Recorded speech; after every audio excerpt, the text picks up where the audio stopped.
be interviewing Shruti and Ariana, the co-presidents of a not-for-profit organization investing in her future. They are based in California and they aim at improving financial literacy among girls. I'm super excited to hear about what they do, as personally, that is one of my missions for Wi-Fi Matters. I hope you guys enjoy the interview. Hey guys, thank you so much for being on Wi-Fi Matters today. I'm really excited to interview you guys. So could you guys tell me a bit about yourselves? Sure. So I'll go ahead and start. My name is Shruti. I'm a senior in Pleasanton, California. It's in the San Francisco Bay Area. And me and Ariana here have been in charge of investing in her future for about 2.5, 3 years now. And we're excited to share with you our journey and our experience. Yeah, and adding on to that, I'm Ariana. I'm also a senior in Pleasanton, California. And yeah, it's been a really great experience leading this organization, and we're super excited to be on the podcast. Yeah, thank you. So can you guys tell me a bit about investing in her future? Sure. So we actually didn't found this organization. It was founded in 2015 by Sandy Kovacherla, Amanda Dang, and Tejasvi Desai. And after they went on to college, they went ahead and passed it down to me and Ariana in like 2017. So we've been kind of taking it from there. Maybe Ariana, you can talk about kind of how it started and stuff. Yeah, definitely. So it actually started kind of as a motivation from a business club that we have at our school called Zeka. So I'm actually a part of the club myself. And there's different events that we kind of have in this club. So for instance, there's a financial literacy event. So they kind of focused in on the prompts that that event itself had for that year and did a lot of research about kind of people's financial literacy in college. And then they realized through that research that there was such a large gender gap between just like undergraduates who went to different schools in California. And with that, they kind of found that there was no organization that really was able to teach financial literacy to young girls in our community. So that's why they kind of started this project.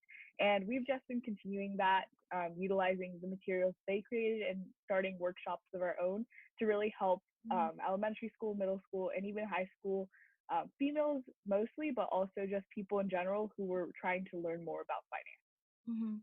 Okay, so can you elaborate a little bit more on the study that was conducted? Yeah, sure. So this study slash survey, I guess, was basically the original founders went to 3 universities in California, so Stanford, Berkeley, and Davis. And through that, they kind of just went up to, I guess, undergraduates that were walking around campus to do a really quick survey. And so this survey, it just had a bunch of questions about like how much financial like information you already knew, how ready you felt for like the future, and how financially successful you think you would be given like your circumstances. And so through this, just to quote like exactly what the conclusion they came was that female students scored like much lower. Specifically, like their statistic was 13%, but definitely they just found that there is such a large gap in general from like people who had such a high level education, like being in college. And so not even having like a circumstance of education differing people, but just like gender was a really big component of why people are less financially literate. So they took this statistic of like these college students and then kind of worked around and like read about different articles and different like other studies, and usually using this data, they really were able to kind of start their organization, knowing that even people they directly talked to had this issue. Okay, cool. So investing in her future is a not-for-profit. So how did they go about starting this? Yeah, so a not-for-profit organization or like a 501c3 organization is basically like a tax-exempt charitable organization. So you have to like actually file to become like a 501c3. But definitely it's kind of a process where we actually had like legal help to help us with this as well. But basically it means that people's contributions, like our donors, they actually can get a tax deduction using like our code slash ID. So it's kind of just for specific organizations that have a charitable purpose. So for us, we're kind of educating our community. So we're under this educational. All right. So what are some of the advantages and also disadvantages that you see being a not-for-profit? Well, I think one thing that is good about being a not-for-profit organization is that a lot of businesses would like to donate to us because, like Yeah. Ariana said, they get tax deductions from it. Hmm. So actually, a couple of years ago, a lot of local businesses like a SAT prep center actually donated a Cool. lot of money to our organization to help us. So that's been a huge thing for us, just getting like community support for this nonprofit. Hmm. Um, and I'd say a disadvantage is kind of like the legal stuff that comes along with it. We do have a lot of like help from just like accountants and lawyers and stuff like that, just because we know them personally, but it's uh kind of hard to, do that if you're just starting off. Okay, I see. So, can you guys tell me about some of the workshops that you do and seminars that you guys hold? Yeah, so Sure. Okay. um, Yeah, Ariane, you can go ahead. sure. So as for workshops, we host a lot of workshops either at our school personally, and then we also have had workshops at local libraries. So Mhm. these are really like targeted to different age groups. We've had high school workshops, middle school student workshops, and elementary school students. But definitely our main goal is really just to be able to educate the community and really actually like help individually and directly to people. So some workshops that we had in the past where we bring in guests from like credit unions, actual like employees, and they come with materials and games that really kind of like help teach certain topics. And so to get more specific, I guess, some of the workshops that we had ranged from like topics of budgeting and like money saving, and also for high school students, a lot of people are interested in how to save for college or like how to budget in college. So definitely we've tried to focus on like topics that most people would like. And Shruti, do you want to talk about like other events like our finance Yeah, fair and stuff? sure. So we have had, other than workshops and the guest speakers, we've had like kind of like a career fair kind of type of thing with finance. So we just kind of have in our local community just different organizations to reach our target groups. Mhm. But I also want to talk about really quickly how we went from outside of our local community. We did a Skype call with a school in Bronx, New York. It's called the Young Women's Leadership School in Bronx. So we've actually had two meetings with them over the course of 2 summers. So it was just like a 1 hour or 2 hour Skype call with this class. And we just covered really basic topics like saving, budgeting, and especially saving for college because a lot of these girls come from really low income families. Yeah. So we found that experience to be pretty eye opening, I guess, because we're so used to teaching financial literacy to a group of girls within our community who usually have kind of like, a good economic background. But reaching out to these girls in Bronx is a really new experience, and we'd like to pursue that more in the future, like branching out. And have the girls in the Bronx school have they seen any benefits? How did they react to the workshop? Yeah, so we haven't heard like any feedback from them, but immediately what they said after was that like they've never had this kind of lesson before. A lot of them didn't even know a lot of the things we were talking about, like they were hearing all these words for the first time. So it was just kind of like a good introduction for them to get into, financial literacy because it's really important, Yeah. especially for girls. Yeah. Can you elaborate why it's so important for girls to be financially literate? Yeah, so I think just in general, it's really important to be financially literate. And it really helps with your future on, again, like budgeting for college or even in the like actual, I guess, real world when you're budgeting your own expenses and like getting a job. Mhm. Um, there's like so much statistics out there that are how like you need to be financially literate just to understand and like know your own taxes, like Mhm. do your own finances and stuff. But then definitely for girls in general, there's a lot of studies out there where a lot of females don't know as much information as males. And so, just in order to be financially successful, it's really important to start early on, like financial education. Mhm. And something that we've noticed is that not a lot of schools actually teach Yeah. about finance. So, it's really cool that we have an organization that kind of teaches topics that you don't necessarily learn in school. I don't really know any classes that you can take in school like normal academic classes that really teach a lot about finance. So it's really important that people are learning this information somewhere, and if it's like through our organization or even looking up their own, I guess, studies and their own resources, regardless, I think it's just an important skill to have. Sorry, I just wanted to add something really quickly to that. Another reason why for girls especially it's important is because there's a lot of studies that a lot of women are stuck in like abusive relationships or jobs below their like level because they're not financially independent, so they're relying on somebody else. So that's just another reason why it's really important to make sure people have financial literacy. So what's the correlation between the gender pay gap and this financial literacy gap among girls? Sure. So just to summarize, like I'm sure you know, but the gender pay gap is like the difference in the salary between women and male counterparts in the workplace.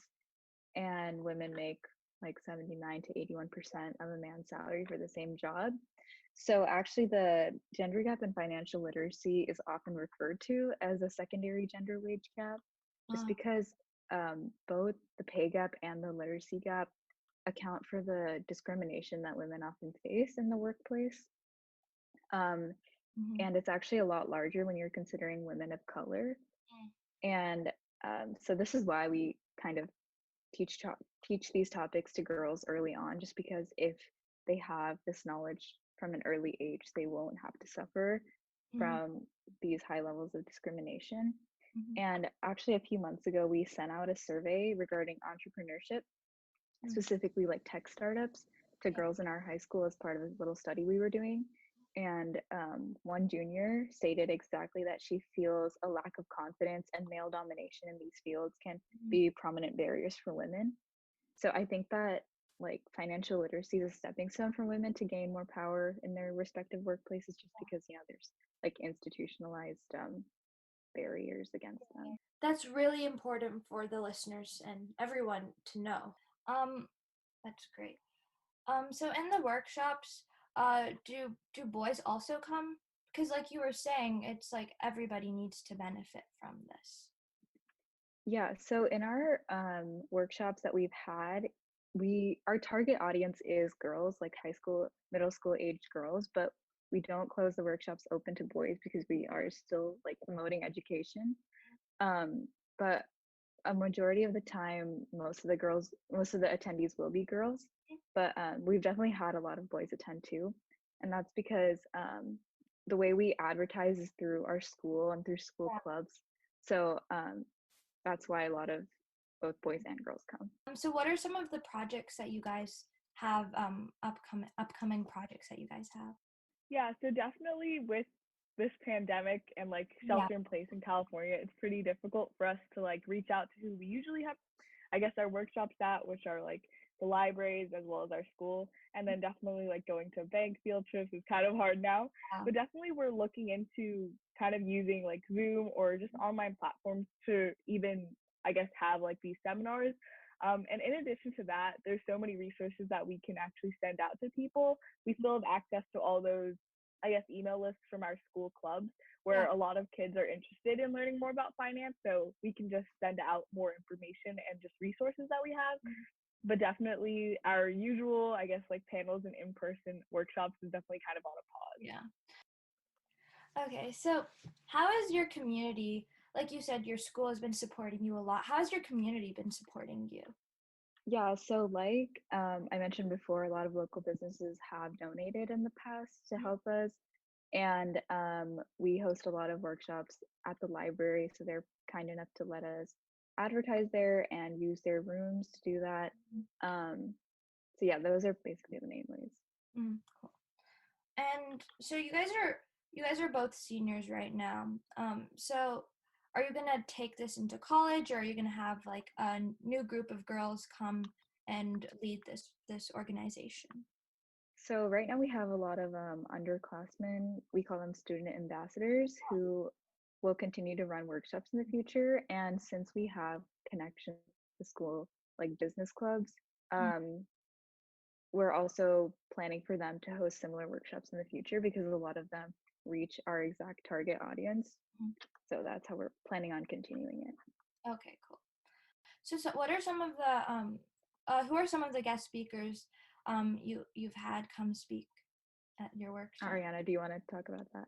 Yeah, sure. So we have a lot of different contacts, I guess, from previous workshops that we've done or credit unions that have reached out to us, but mainly they're financial advisors that work at from banks, credit unions, and we kind of just email. In the beginning, we had to cold email, but definitely, I guess our organization's pretty cool. So a lot of banks and I guess credit unions as well have kind of reached back to us, and we're really interested in kind of sharing more. And I think a lot of people are pretty interested, I guess, in teaching another generation of people who are interested in finance. So definitely we had a lot of good feedback from just emailing people, and a lot of people wanted to come to our school and like guest speak for us. So definitely it wasn't too difficult for us to get those guest speakers, but they mainly just come from local banks and credit unions. Cool. Yeah. And so we also like to mainly ask women to come to be our guest speakers. We have had like males come and speak in the past, but we try to get women who are in finance to kind of share their experiences of what it's like to be a woman in finance and why it's so important. Oh, okay, that's interesting. So what are the what are the greatest challenges that you guys faced running the organization, and also what are you guys most proud of? Yeah, so I guess I'll start. For challenges, I would say definitely, I guess advertising is the big challenge, especially just starting off from like being nothing to Mm-hmm. kind of building the people that we want to reach and just different audiences. It was definitely a struggle to have like those emails, have enough people come to our workshops.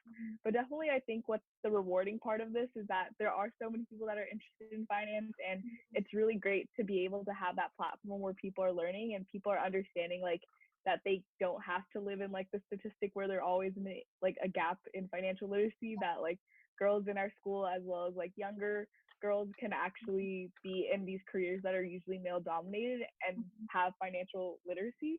So definitely it's really rewarding to see how many people actually come to these workshops who are really like inspired to learn. Are you guys thinking of going into like a financial field when you graduate? So for me, I'm actually thinking of doing business, and Mm. so particularly like just entrepreneurship, but definitely like having financial literacy skills are kind of essential for I think any career. So I'm glad that I had this experience to really be able to have and go into a field that is Mhm. usually male dominated. Yeah, definitely. So I'm considering pursuing like biology and medicine, but like Ariana said, I think financial literacy is important for anyone in any career. So yeah, it's good that we have had this experience, even though I might not be pursuing like a finance oriented career. Yeah, but any finance is needed in every field. So, are there any other organizations out there that also promote girls and financial literacy or other resources? Yeah, so I don't know any specific organizations, but definitely I think, especially in DECA, the business club I'm in, a lot of kids I've noticed, a lot of females are being a lot more interested in doing financial literacy events. So it's really cool to see that people are kind of trying to break this barrier that we have. But definitely, I think just with like kind of how the world is changing and technology in itself, a lot more girls are trying to be more financially literate. So definitely, I think we're pretty unique as an organization, but there's probably a couple other organizations around the country and like around the world, but it's cool that we're like one of the few in our community. I love what you guys are doing. So, do you have any like last words you'd like to say to girls who are listening to this, and also the teens who are listening to this, in terms of financial literacy? So I'd say that for anyone listening, that um, the only way to kind of stop this problem from continuing in the next few generations is to start learning financial literacy now. Mm-hmm. There's a good quote that we like. It's by Anna Maria Lusardi. She's the founder and academic director of the Global Financial Literacy Excellence Center at George Washington University. And she once said that financial literacy is not acquired just by breathing air. You have to kind of hone these skills at a young age. Yeah. So I think that it's really important even though like right now you might not be interested in like stocks or investing, it's just good to learn basic skills. Mm-hmm. Yeah. Ariana, Yeah, and adding on to that, I think again, just like I think finance seems to be a really intimidating topic for a lot of people, even for like Shruti and I.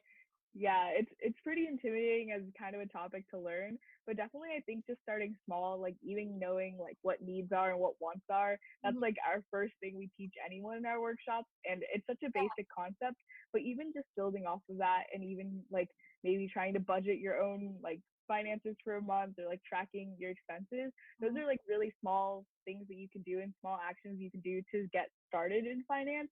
And I would say like for teenagers, definitely like trying to find opportunities to learn more about finance or even learning from like professionals now. I think Shruti and I, and also all the people who've come to any of the workshops where we have guest speakers, they really have learned from those professionals who are in the career and like thriving in the career, you could say. Yeah. So it's really cool experience to kind of learn from other people as well. Yeah, that's great.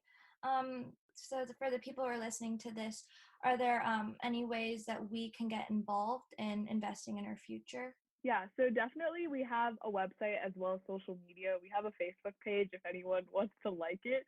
But definitely I think our website, it's investinginourfuture.weebly.com if anyone wanted to visit it. But basically you can learn more about kind of our missions, events that we've had in the past, as well as just updates that we have.